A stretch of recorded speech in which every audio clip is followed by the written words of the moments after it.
Hello, hello, hello, everybody. Welcome to another episode of Life in Common podcast. I'm your host, Annette Rose, and we're calling this episode School's Out because we are talking to Latoya today. Welcome, Latoya. Thank you for agreeing. Thank you for having me. Okay, could you explain to the people what you do and who you are? Okay, so my name is Latoya Belfon. I am an author. I am a public speaker, motivational speaker. I am a teacher with the English Montreal School Board. Oh, I do branding. I have a branding company. I have a publishing company. So I am, I guess, in a lot of different you things. got your hands in a lot of pots, but you're doing really well in all of your pots. Trying, trying to. Yeah. Thank So I was really excited to speak to an educator. So I want to start with that. Um, at one point I spoke to my son from his perspective about learning through this whole pandemic, right? you. Nice. Yay, school's out. So how are you as an educator feeling that the school year's over, you guys made it? What was it like? It was definitely a great school year for me. Just the fact that I didn't start at the beginning of the school year. So I came in and I really was like a breath of fresh air for all the teachers. And I felt really, and I felt really bad for them in a way because they have been going through so much. And so I listened to a lot of the horror stories, but they were just so, uplifting and still passionate about finishing the school year. Yeah, So for me, yeah. the little time that I had there, it really was difficult, but I am Okay. happy. I am happy that we finished the year. So what were the difficulties from like the education side, from your side anyways? Yeah. Yeah, so from what I see when I came in, like I did, like again, I didn't start the first year. So if any teachers are watching, kudos to you. I just spent about 3-4 months there. Yeah. And so for me, what it came in, it you really had to adapt to a lot of different teaching styles that maybe you're not used to. Maybe you're a teacher that, been teaching for 25 years and you're not tech wise in that way, and Yeah, you have to okay. really adjust Mhm. with everything being in the tech world. So I Yeah. saw a lot of difficulties for people who couldn't maneuver technology, Yeah. and a lot of difficulties with teaching with a mask. It is incredibly Right. difficult. And I felt like I was suffocated most of the time. So I was like, poor kid, Wow. how were you able to do this for that long? So it really was a really difficult process, I believe, That's just with the mask. That's interesting because over here, schools were completely shut down. So you're in Montreal, Quebec. So teachers were teaching at home, I guess. So they didn't have masks, right? But you're saying that you actually went in class. Yeah. How many kids were in your class? So this year, so I'm a teacher again of different I can teach basically a lot of different things. So Yeah. this year I was teaching music and drama. So as a specialist, I had to go into different classes. Yes. So I basically Okay. taught the whole school, just not kindergarten. Oh. It was a lot to go in and have to Oh. know everybody's names, where the classes were, because usually for music, you have a music room. So Yeah. that's one of the restrictions for COVID, right? You can't have, kids blowing a flute or recorder, True. throwing virus True. pellets all over the place. You couldn't have that. You couldn't have, your music room with drums or piano or stuff like that Okay. Yeah. because of the different hands and the different things. So it was actually really difficult, and I Okay. don't know how many teachers did it because music, as you know, you need instruments. Yes. So Well, how going, did you do that? I'm just curious. yeah, how do you do it? I taught theory. I thought musical theory. First of all, I am a pianist. I have studied classical music, so that was a good in the back to Oh, have. excuse me, ma'am. I love it. I I love left it. it along the side. So I had people like, "What do you do?" You play. I was like, "Yeah, I play piano on the side." So it's great to be everyone out there. It's great to have different skills that you're Multifaceted. not even sure exactly that you may need. Yeah. I just took it off the shelf. Okay, yeah, I can teach music. Here I go. Okay. And so I did a lot of theory, like music, reading music, writing music, Okay. understanding theory behind music. But Okay. I also started researching virtual piano, virtual things that they can Wow. do. So I brought that element to music. To Still, they were music. able to touch a little bit of music in that way. Well, thank you for serving our children Try. during the pandemic. And what are your predictions for next school year? What do you think? Yeah. Oh my God, it More of the is so same, or what do you think? it is so difficult. I believe that now I feel like the teachers are now prepared in a Okay. much That's good. different way. Yeah. To Yeah. be, they prepare content for in class, and they prepare content for virtual. So now I feel like they're more equipped to Yeah. handle. Do we like teaching virtually? Yeah. For me, it works in different ways, right? I've been home. I've been doing this virtual public speaking. The Yes. virtual world is Yeah. where I'm comfortable. I'm Right. right now. So for me, it was great. It was easy for me It was to easy for adapt. you. Right? Yeah. But for a lot of people, they're not used to keeping the keeping the attention of children. Okay, keeping the attention during a public speaking engagement for older individuals, fine. But trying to keep the attention of children, Yeah. hey, what you doing in the back? Get off YouTube. I can see that you're doing. What are you doing? It is a task. I So wanted to ask you that because, I have teenage children and literally they would log on oh yeah, and then go on their phones, right? So be playing YouTube music and be talking to their friends I while tell the you. computer has Mhm. I hear the teacher, right? Yeah. But they're not paying attention. So I'm like, do the teachers know that the kids are not paying attention? Like, did you know? You know. Oh, I know. Like me, I know. Okay, I know what they're doing. So I honestly, like, again, you have to be able to think about that. How do I keep their attention? Yeah. So Yes. sometimes I have things that they do online, or I have something I may put up a Kahoot, something make Oh, it fun, engaging. get Nice. engaging, get something. If you heard this, put B in the chat or put C in the chat. Keep Ah, them up to date. Then I do spotlight. I yeah. do spotlight where I check on them. I bring them up. Okay, I'm bringing up this one up on spotlight. So if you're not doing your work, I'm Woo. okay. Yeah, exactly. You do that. I love it. So I'm always on them. I'm telling you, they find ways, but Yes. they're the cutest kids. Yeah, I definitely want to talk to a teacher. I was really curious about the other side. Like, how are y'all Yeah. really coping, man? But you did it and school's out, the year's done. And that was my personal thing that I wanted to talk to you about. But in reality, you do a lot of fantastic and amazing stuff. Talk to me a little bit about how many books you've written and your publishing company. Yeah, so I'm almost a bit losing count. I cannot even lie. It's not like I published 100 books, but Yeah. I feel like about now I have published, I would say 12, 13 books. Okay, so Um, you have written and published yes. 12 or 13 books. Yeah, stop right I there just want to because, say it. yeah, since November 30th, that was the first day I published last year, Of what 2020. you Yeah, yeah, so yeah, you published 12 books in less than a year? yeah. And I'm probably going to hit And closer. you were like, yeah, like it's nothing. Okay, talk to us Yeah, about because like, I just keep creating. Like, it. the goal, first of all, I'm a children's author for those of you. Mainly a children's author. Like, I have other books, I have other projects, but um, for what I need for those projects, I'm building for You're that building. because it Okay. needs a bigger platform. It needs, Mhm. different illustrations. It's a huge project. Yeah. So in the meantime, I've been publishing my little books, little children's works, women's journals, things Yes. like that. Like I do have bigger stories, but honestly, like I'm just having such a great time creating children's Yeah. books. Like, and it's for me, it's pretty easy. So I just keep. I illustrate, I design, I write, I publish. I illustrate, I design, I write, I publish. It's easy when you're in that creative element. And so I allow myself to just create and just put it out there. You're giving me like Maya Angelou, Terry McMillan, like you're just like You just create. creative energy just oozes. It's like Yeah. nothing, I just love it. I love it. And because everything is in my hand and on my own schedule, Yeah. it's easier, right? If I had to hire an illustrator, if I had to hire a book designer, if I had to, it would all run in others' schedules. And then Yeah. if they're able to do my project, if we're vibing on the same project. So again, like going back to being multifaceted, learning the different ins and outs of your Yeah. business, even if you may not be perfectly great at it, but Yeah. just knowing what it entails. So that way, if someone drops off your project, your whole world doesn't crumble. My Yeah. world doesn't crumble if I can't find someone to do something. I said, Right. okay, I learn a new skill. I go figure out how to do it, and I keep it moving.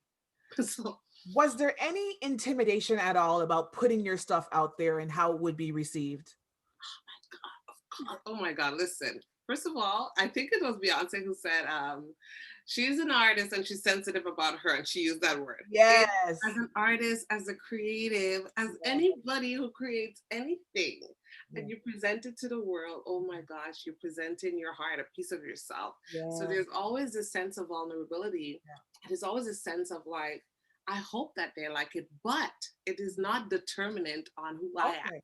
If you appreciate my work, that is great. Will you, if you like it or not, determine if I continue or not? No, it does not. Good. And that's where we need to be. Create. It will touch someone. It will affect and impact the lives of who it is meant to impact and affect. Not everyone. It's not meant for everyone. Yeah. Okay. It's not meant for everyone, and that's okay. You know? So, did you find the process hard or difficult? Or was it pretty easy? Yeah, the publishing process is very difficult. So I must sort of digress a little bit to say that I have written and have books that are about 20 years old that are still there. You look about 20 years old, sister. Right? So, I have those projects because they're huge projects, but it's because of not having resources, knowledge, accessibility to resources, accessibility to knowledge. Didn't know someone who knew someone who knows someone about the process. Didn't understand the process is why I was basically limited in acquiring or attaining my dream of being an author. And so with COVID, like I said, probably if you follow me, you hear me say this a lot, COVID brought about something, a shift in the market, a shift in who is in control of content. Wow. Like the YouTuber and the podcaster and the Instagrammer who, businesses look down as they're not really, they don't really have a job. You're begging them, right? Yeah. Mention my project on TikTok because the money has transferred. The power, the purchasing power sort of transferred. The money has sort of transferred and who's in control. And so I saw what was going on. I saw that bookstores are not really the thing. Okay. Publishing companies, you're closed. A bookstore is closed. You can't really determine if my project is what you want or not, or you don't want to, you know what I mean? It was not in their control. And so I saw an opportunity to learn from myself, to use the platform, to use the internet, to use virtual life now to learn and adapt. And so I said, what am I good at? I first started about looking into Etsy and stuff. So I do have a couple businesses that are online. But then I'm like, the people, I started to research. Like for me, I'm a resource researcher. I like to know why this is happening. I like to know why this is successful. And I'm going to find all the information to find out, why is this successful? Why is this business successful? And I found that the people who were successful in a lot of these businesses, online, Etsy, whatever, was because they were creating something that only they can, or only a small group of people. So I said, what am I good at? Instead of being like, oh, boo-hoo, I can't do that. I was like, okay, what am I good at? A lot, though. Right? A lot. And I was like, what am I good? What can I do here? And so it diverted me to look at, wait, I love to write books. I write a lot of books. So I shifted from having online stores. Like, how can I create and gain wealth in something that I do, that I'm naturally good at, that I create. It brought me to back to my books. And then I started one night, I said, okay, how can I illustrate a book? Because I had a bad experience with illustrating before and finding an illustrator. So I was like, no, I can't do that. I want to be in control. What can I do here? Research, how to do it. And literally 3 days, I am not kidding you. Wow. I wrote a story to test. Right. So you must test your market. I wrote a story to test. I started illustrating to test. I started learning how to publish to test. Ask you. So you started illustrating means what? Were you actually drawing? So I was digitally illustrated. I would just compile, and that is even something I'm planning to unveil the how. Because there's a lot of different ways to digitally illustrate. There's a lot of ways to create your images for your books. I do draw, and I have my drawings actually that I'm practicing for new projects to put up. But so basically, I needed something quick, right? What can I get quick to compile a book? Massive research and 3 days, I wrote a story to test. I illustrated to test, Yes, and I yeah. published to test, and I published a book to test. I was like, In, the in heck? what, a week? 3 days. In 3 days. 3 days. No, I'm not even joking. I literally did it in 3 days. I was relentless. I Yes. didn't give up because I said, if there's a shift happening with COVID You're gonna and be part everything of is in the past, I need to be in it now. I need to it. figure this out now. I cannot let this opportunity miss me. Yes. And I could not sleep. 4 o'clock in the morning, I was like, how do I do this? How do I figure this out? Yes. I was relentless because I said, like, people like Mark Zuckerberg and what is it? Amazon guy, Jeff Bezos, all of these guys, they saw an opportunity Yeah. in the market. Something was shifting in the culture. Yeah. Something was occurring. And they were visionaries. They were smart enough to say, hey, I think in the future, shopping would be something you do online. How do I get in the Oh my God, like how many opportunities pass us by, right? So let me ask you something, because you mentioned being in charge of your own stuff.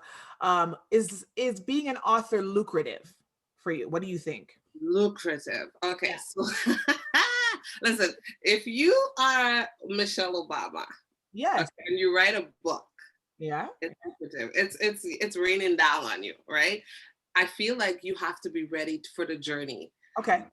And this is why I say create and put it out there. You never know Right. what book or what project you create that just hits the market, Right. and just like connects this Instagrammer or this person picks it up, they take a video, it goes into this hand, and then boom, No. you Yeah. keep creating. If you're creating, for me, if you're creating thinking about money, you will reach nowhere fast, to Okay. be quite honest. That's good. What I do is I create and I put out there, and I see the wealth acquiring. I see the research wealthy authors, research people who are doing it from the ground up, not the person who already has a large platform, right? Exactly, a large platform. They will become a bestseller in a few minutes. Yes. What about the person who's a nobody, but you still have an amazing book? Will you stop, or will you keep going, figuring out marketing, figure out, can I send my book to this person on a podcast? Can I connect and collaborate? You got to figure out and be creative, even in how you put your product out there, you know? So myself included, there seems to be like a wave of people who now want to publish, want to write, want to get their ideas out there. Yeah. Many people. So I have questions from people to ask you. How do you do it? Like, what are your steps if you want to write? What do you do? Okay, so if you want to write or if you want to publish? If you want to publish, you've written, you have ideas, there's stuff there. What do you do? Okay, so if you've written your project and you want to publish, you have to figure out, and usually I do have a self-publishing course if you're ever interested in that. Okay. Yeah. If you need to figure out what your author goals are. What do you want? Like you're saying lucrative, right? Do you want to be an author that makes a lot of money? Okay. Do you want to just put your work out there? Okay.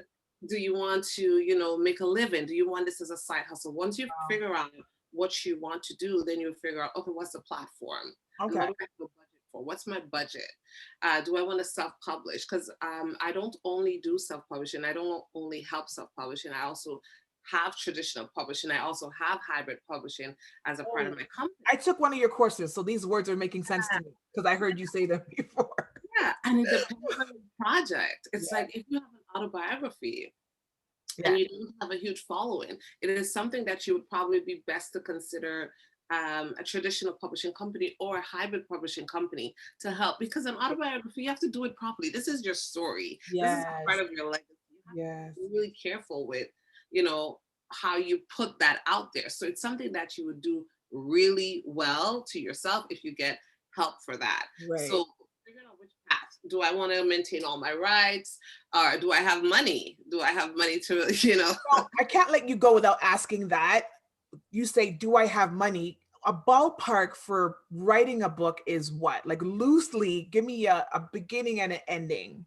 Publish a book, like how much? Okay, so if you say, for example, an autobiography, because I feel like those are the books that take up a lot of money. I would say you probably need about $3,000 to $5,000 if you can do anything yourself. If you can, the process may take you longer, but you can do it for a little less. But it takes a lot of money to edit. You have an autobiography, you're looking at a big project. Okay. it could cost about $600, $700, $800 just to edit a book like that. Edit the book. Okay. Yeah. And a book cover costs about $300 to $500. A So cover. yeah. Yeah. So I feel like there's so many nuggets. I don't want you to give everything away because I know right. that, yeah, you're a wealth of knowledge, but it's good to have a ballpark of what you're thinking about because I know a lot of people want to get into this kind of market. You know what I mean? Yeah. And there are ways, like I also in my workshop, I show you that there are ways to do it, but there are also ways to try to even get it to Better. budget yourself even less, to More pay even budget less. friendly. Because I'm a budgeter, guys. Like I find ways to do it. So there's ways that you could probably try to get a book cover for even less. There are opportunities, but you have to be willing to do the work. You know what I mean? Do the research and get access to the knowledge. Yeah. I've also been criticized, like I interview people and nobody knows where to find them. So I would like to kind of take your time to tell people where they can find you, what you've done. And I have one more question for you after. I want to know your favorite project of what you've done. But like for now, please tell everybody like where they can find you. Okay, so I'm on Instagram, Latoya Belfont John. My publishing company is LabWorks Publishing. I'm sure she'll have the information down in the bio. LabWorks Publishing Incorporated. My website for books, labworkspublishing.com. My website for my authorship is latoyabelfont.com. Latoya Belfont. If you just Google me, you'll see tons of stuff about me. Google her. She said, Google her. All my stuff. I love it. Yeah. Okay. I do want to know. So I didn't really know that you did the journal. I saw you posting about the journal. I didn't know it was yours. So that's which one? Is it the women guide? Yeah, the woman and then there's a big afro thing. Like you? This is mine. Yeah, I did this because I was able to do so much things with. Can I tell you, I saw that out here. I didn't know it was yours. I saw somebody else post that. Like, thank you. How can I get in? Because I don't got no babies no more. My kids are quite old. But I'm like, I would like to support. I didn't know that journal was yours. Yeah, this is my journal. And I actually have popular, actually. Yeah. Thank you. Yeah. It's a really good journal. But again, I keep cutting you off. I'm sorry. Go ahead. No, it's a really good journal. It's a goal setting guide. Basically, it's just strategies and stuff about how to set your goals, and a weekly planner, motivational quotes every month, and stuff like that. You know, everything to help you just stay on track. It's 6 months now. So in the 6 months part, you sort of have to reevaluate the entire past 6 months, figure out where you are and stuff like that, and just help you. And it's helped me. Like when I look back and I'm like, wow, in January, I said I wanted to register my company and I did. Yeah. And then I have other goals and I see it checked off. And there's something about writing your vision. Yeah. I journal a lot. Like I might have 6 journals. I like to write things down and I like to look back. Like, you see? Yeah, right? And see how far I've come. So I'm getting that book. Like legit, where can I get it? And I have a new book actually coming out. It's called Blessed is She. I guess you're the first to kind of know actually. By the time you launch this, I think it's actually already available. So when you launch this, oh my goodness, it's fantastic. Yeah, I didn't even make it known to the world, but here you are, special announcement for right here, Life in Common. I have an amazing journal that I have out. And I'm just waiting for certain things to come in place before I actually make it but go ahead with it. And it's called Blessed is She. So it's basically a promise journal from the scripture. Blessed is she who has, believed that God will fulfill his promises to her. And it's a promise journal. So it's to encourage you to put on whatever, your goals, your expectations are in Christ, in your world, for yourself, for your children, and connected with the promises of God. And I have them listed out in the journal, and to write down the scriptures that affirm these promises, but to really pray and be mindful of them. And I tell you, as I created this journal, it really brought me to a place because I was hoping and praying for certain things at the same time. I'm like, wait, let me go write down these promises. Let me write down these scriptures. And the things came to pass. Wow. I'm literally looking back while I'm creating this journal a couple months ago. And I'm there researching and I said, wait a second. I used to do this before. I did this in the past. Yes. And I did this in the past with having some advice from Evangelist Deja Smart. Yes, So yes. she's also in the book. She has a section in the book. I wanted to really lift her because she is a woman of great knowledge. Oh, So she's I fantastic. bless her for, Yes, sewing that into me and it turning into Blessed She Promised Journal. that's Something which I even named my son. My son is called Kael Promise John. wow. And it's because of the root of that. So Blessed is She Promise Journal Yeah. is available right now, hardcover, paperback, and ebook. I wanted So to ask you that too. There's so much stuff, and I feel like it's too much. But I was like, ebook or hard copy. What's your preference? I love a hardcover and I love a paperback, but for a lot of us who, on the run, for journal, you want to write. I like to feel the paper. I like to see my handwriting. Okay. So for different books, it works for It's whatever, different things. whatever you prefer. But There's so much here. I feel like we could have 2 sessions, but I'm sure you'll be back. And speaking I of would love, Anastasia, I'm waiting for her too. It's just you guys yeah. are so fantastic and so amazing. Um, if you have any workshops and stuff coming out, like let everybody know because Thank you. Yes. yeah, Some things are in the works, so we'll see. Now that I'm off teaching, I'll see what I can put right. together. Thank you for having me. No, I had a great time. I could keep going because the questions just keep coming. I mean, they're not even I don't feel like we're scripted at this point. Like I'm so off track.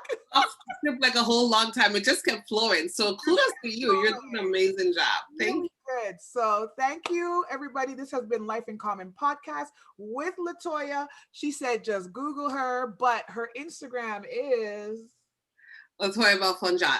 Latoya Belfonjon. Thank you so much. Any parting words? I'm waiting for your book, Annette. When are we gonna publish your Girl. My parting words, just go be the best you can be the greatest of yourself, self-actualize. Ooh. The vision that you have for yourself, keep reiterating that and living in that even before you become that, because you are that. Ooh. I love it. I can't wait for your new journal. I mean, I want your old one too. I want that one, but I cannot wait. Like that is my vein. I'm waiting for something for you. Like, yeah, that's my vein. Like, hook me up. Like, and I want the hard copy. I will. I'm gonna send you one. Can you autograph my book? I will. I'm right here. You are right. Honestly, you're just a beam of light. It's just a pleasure for me to be here. And me too. I cannot wait. I'm going to, I can't wait. Thank you so much. Everybody, see you next week. And I think we'll be talking again. Season 2, I got to have you back. Ooh, season 2. I'm here for it. Yes. Okay. God bless you. Take care, everybody. Bye. Thank Bye. you. Thank you.